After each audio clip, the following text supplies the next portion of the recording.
عمران خان کو کیوں فوراً ہٹایا گیا؟ تحریر جسٹ ریٹائرڈ، ناصرہ اقبال، اردو ترجمہ احمد عزیز۔ محترمہ نے یہ آرٹیکل رجیم چینج کے بعد اپریل میں لکھا تھا، جس کے گزرتے دنوں کے ساتھ افادیت دو چند ہوتی گئی۔ نئے پڑھنے اور سننے والوں کے لیے یہ مضمون انکشافات سے معمور ہے۔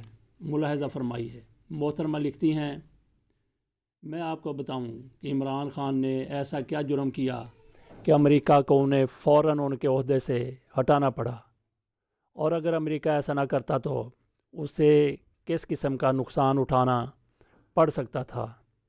اس کو سمجھنے کے لیے پہلے دو تصورات کا احاطہ کرتے ہیں۔ پیٹرو ڈالر کیا ہے؟ یہ 1974 میں شاہ فیصل اور صدر نکسن کے درمیان ایک معاہدہ ہے۔ اس معاہدے کے تحت سعودی عرب کی ذمہ داری یہ تھی کہ اوپیک کے تمام ممالک کو تیل امریکی ڈالر میں فروخت کرنے پر راضی کرے اور کوئی دوسری کرنسی یا سونا قبول نہ کرے۔ فروخت سے حاصل ہونے والی تمام آمدنی امریکی بینکوں یا فیڈرل ریزرو میں جمع کی جائے گی، جس سے امریکی ڈالر کی مانگ میں اضافہ ہوتا ہے، کیونکہ کسی بھی ملک کو تیل خریدنے کے لیے پہلے امریکی ڈالر خریدنا پڑتا ہے، اور یہ انتظام امریکی کرنسی کو مضبوط رکھتا ہے۔ بدلے میں سعودی کرنسی ایک ڈالر 3.75 یعنی ¾ ریال مقرر کی گئی تھی۔ سعودی معیشت کی حالت جیسی بھی ہو، امریکی ڈالر اور ریال کی شرح یہی رہے گی، اور یہی وجہ ہے کہ آج 48 سال بعد بھی ایک ڈالر 3.75 ریال کے برابر ہے۔ دوسرا، امریکہ نے گارنٹی دی کہ آل سعود اقتدار میں رہے گا، حکومت میں کوئی تبدیلی نہیں آئے گی۔ امریکہ کی ذمہ داری اس بات کو یقینی بنانا تھا کہ اوپیک ممالک میں سے کوئی بھی اس معاہدے سے کسی صورت بھی باہر نہ نکلے۔ عراق اور لیبیا نے بغاوت کی تو سب جانتے ہیں ان کی کیا حالت ہوئی۔ دوسرا تصور، 1953 میں ہندوستان اور سوویت یونین روس کے درمیان ہندوستانی روپے اور روبل میں تجارت کا معاہدہ ہوا، جس کے تحت روس سے ہندوستانی خریداری کے لیے وہ ہندوستانی روپے میں ادائیگی کریں گے۔ اس سے ہندوستانی روپے کی مانگ میں اضافہ ہوتا رہے گا اور کرنسی مضبوط رہے گی۔ دوئم، ہندوستان سے روسی خریداری کے لیے روسی روبل میں ادائیگی کریں گے۔ اس سے روبل کی مانگ میں اضافہ ہوتا ہے اور کرنسی مضبوط رہتی ہے۔ ایک ہندوستانی بینک روس میں ایک شاخ کھولے گا اور روس کا ایک بینک تجارت کی سہولت کے لیے ہندوستان میں ایک شاخ کھولے گا۔ یہ سمجھنا بہت ضروری ہے کہ یہ معاہدہ 1953 میں ہوا، جبکہ اس کے 21 سال بعد 1974 میں پیٹرو ڈالر معاہدہ ہوا تھا۔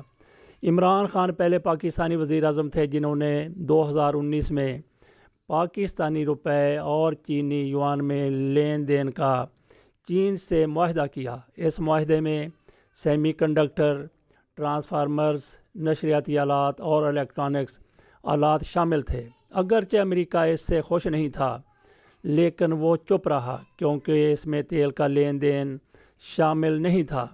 عمران خان اپنی حکومت کے دوران 2022 میں تیل کے لیے پاکستانی روپے اور روسی روبل کا معاہدہ کرنے کے بالکل قریب تھے۔ امریکہ پاکستان کے اس معاہدے کو کبھی قبول نہیں کر سکتا تھا، کیونکہ اگر دوسرے ممالک بھی اس کی پیروی کرتے تو ڈالر کمزور ہو جاتا اور امریکی معیشت میں گراوٹ ہو جاتی۔ امریکہ مزید سپر پاور نہ رہتا۔ اگر عمران خان ایسا معاہدہ کرنے میں کامیاب ہو جاتے تو اگلے الیکشن ہارنے کی قیمت پر بھی پاکستان امریکی غلامی سے نکل آتا۔ اسی لیے امریکہ کو عمران خان کو فوری طور پر ہٹانا پڑا۔ اس کے علاوہ امریکہ کے پاس کوئی چارہ کار نہیں تھا۔ عمران خان کو اللہ کا شکر ادا کرنا چاہیے کہ وہ ابھی تک صدام اور معمر قذافی کے پاس نہیں پہنچے، جس کی حتی المقدور کوشش کی گئی، اور کوششیں یہ جاری ہیں۔ اگر عمران خان دوبارہ وزیر اعظم منتخب ہوتے ہیں اور اپنی دوسری مدت میں وہ معاہدہ کرنے میں کامیاب ہو جاتے ہیں تو روپے کی یہ مسلسل قدر میں کمی رک جائے گی۔ پاکستان IMF کو ادائیگی کرنا شروع کر دے گا، تبادلوں کی شرح بحال ہو جائے گی اور پاکستان 2 سے 3 سال میں IMF اور ورلڈ بینک کی غلامی کا طوق گلے سے اتار پھینکے گا۔ سیاسی وابستگی سے بالا تر ہو کر حب الوطنی کو ملحوظ خاطر رکھتے ہوئے اپنی آئندہ نسلوں کے لیے سوچیں۔ یہی سب کچھ موجودہ حکومت کر لے تو ملک خوشحال ہو سکتا ہے۔ یہ سارا کچھ ناصرہ جاوید اقبال صاحبہ کی طرف سے کہا گیا۔